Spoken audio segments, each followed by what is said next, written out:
जदि आम साधारण देखुचे जो आर्थराइटिस होची भी ऑस्टियो आर्थराइटिस जोड़ा बयस जनित बा रिमाटॉइड आर्थराइटिस जोड़ा गंठिया बात बा गाउटी आर्थराइटिस आंकाइलोजिंग स्पॉन्डिलाइटिस आउ गोटे प्रकार बात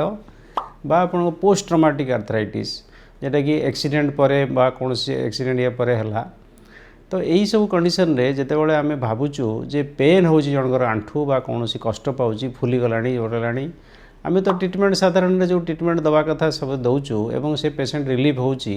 बट केतेटा जगह रे हमको नी रिप्लेसमेंट करिया को पड़ुची किंतु आमे जदि साधारण रे देखिबा प्राय 99% लोकंकर ऑपरेशन दरकार नहीं केवल 1% लोकंकर ऑपरेशन दरकार हुए बा नी रिप्लेसमेंट दरकार हुए दो नी रिप्लेसमेंट जदिओ नी रिप्लेसमेंट गोटे बहुत बढ़िया सर्जरी एवं एटा गोटे लाइफ चेंजिंग सर्जरी एटा नुह जे इज ए मैंडेटरी माने मो कहया कथा